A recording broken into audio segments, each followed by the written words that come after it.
Hi folks, and welcome to my how-to for Train Fever animation. Just a note, the model isn't quite finished yet. Still got a lot of textures to work on, and the model, there's still some things I'd like to change. So right to it. I'm going to try and take this in one take so I don't have to render any of the stuff later, so apologize for any mistakes I've said or too many ums and I really hate that. Anyway, to the point. As you can see, how I got it, just rotate. I've got a single mesh and that does all the work really. It's very basic. It's just, yeah, from the bottom off. I haven't even done anything to it. But yeah, and then what I've done for code, that's the big secret. Get that out of the way. Is in the mesh file. So once you've got your model made and oriented right, then you can go and converted. Then you can go into the animations. You can call it whatever you like, doesn't matter. That's just something you're going to have for reference later in your model file, which we'll get to here. That's this. That's basically what it's naming. It's naming the animation that's in the mesh file.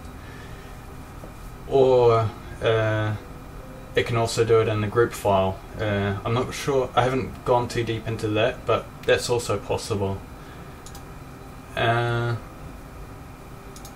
Okay.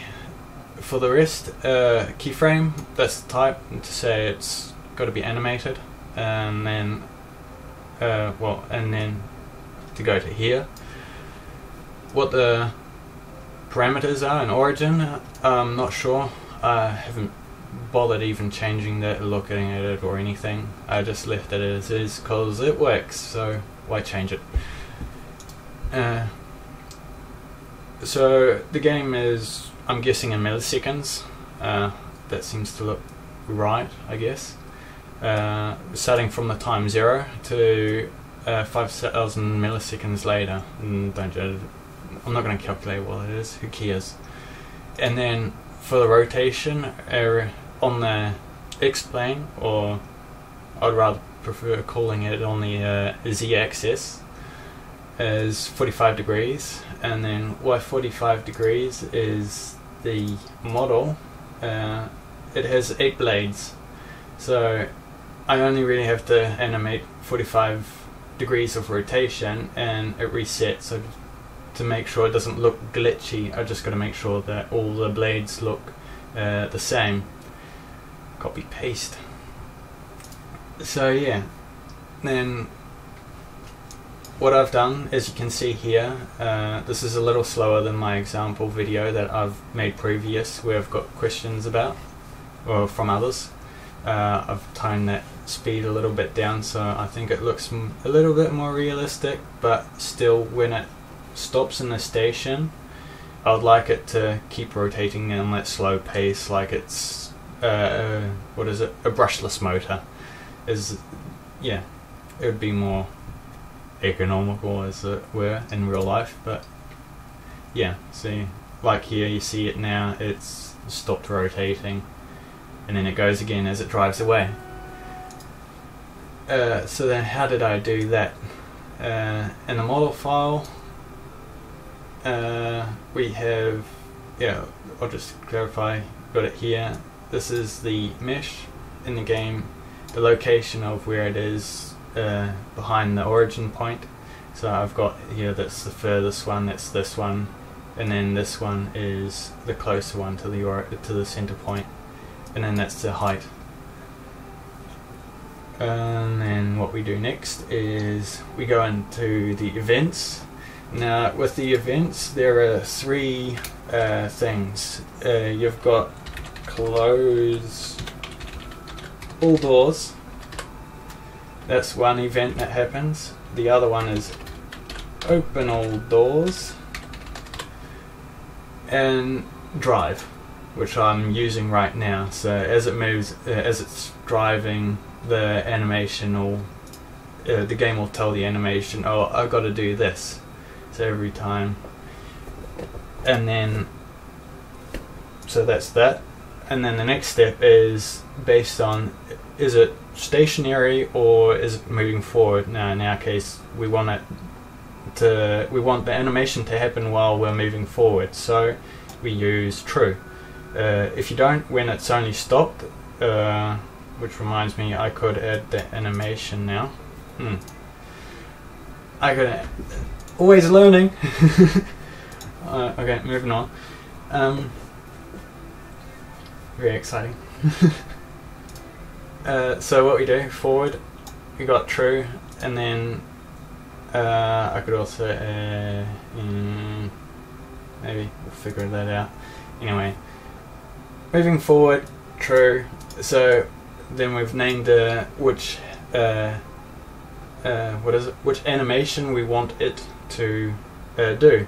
So what the game does is it looks for a fan. So in our mesh file, yeah, that's also the thing. How does it know where to look? Well, this is the important number. I was in the beginning, I was wondering what the hell is that for, and then I figured out, well, that's for this. So number 2, number 2. This would be number 1, number 3, number 4, number 5, and that's how that is. I have seen a 0 count, nil.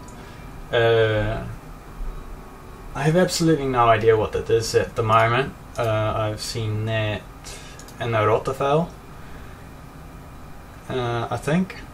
No. Ah, here we go. In the groups file, that's where I see it. This one. I'm guessing that in the groups file it's 0, but don't quote me on that. So then, what next? It grabs the mesh file, it goes to fan, name, fan, and it does the keyframes. So, yeah, what next? I guess that's pretty much it.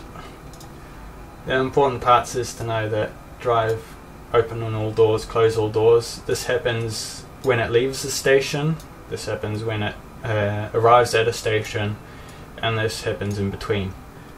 And then based on whether it's moving forward or stationary, then true or false. Let's do that.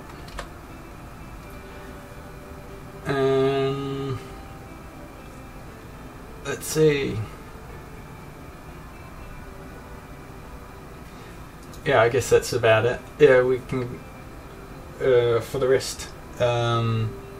Animation also does with the gears, so with the steam locomotive you get wheels going and then you got nice rods and pistons going along with it.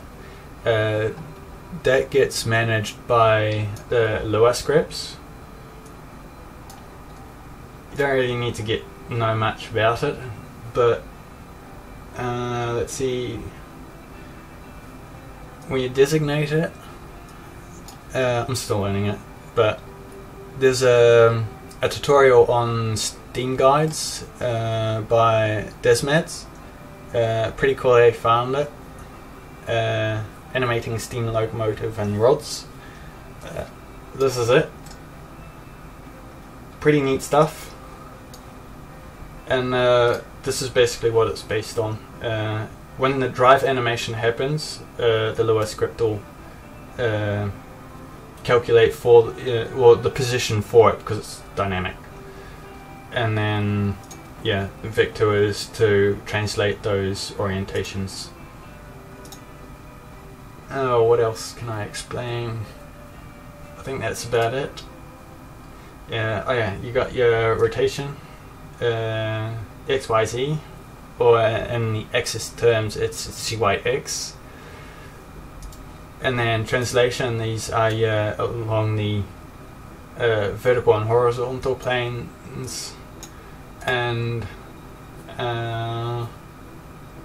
let's see, for doors, rotation, for the modern day mechanical doors, if you want it to rotate out, say like you want to move it out of the model and then to the right or left, then you would basically add, I'll just copy paste that, add that, detime that, and say move out, what would it be? I guess 0.025 or something like that, and then move it across a meter, because why a meter? It's usually how wide a door is.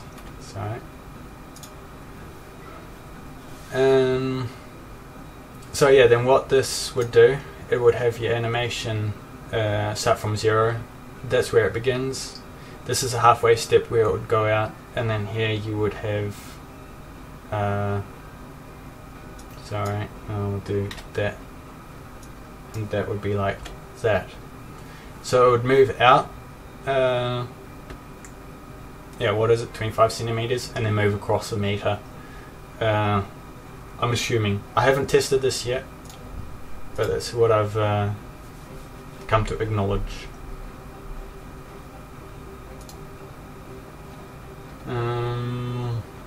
Let's see.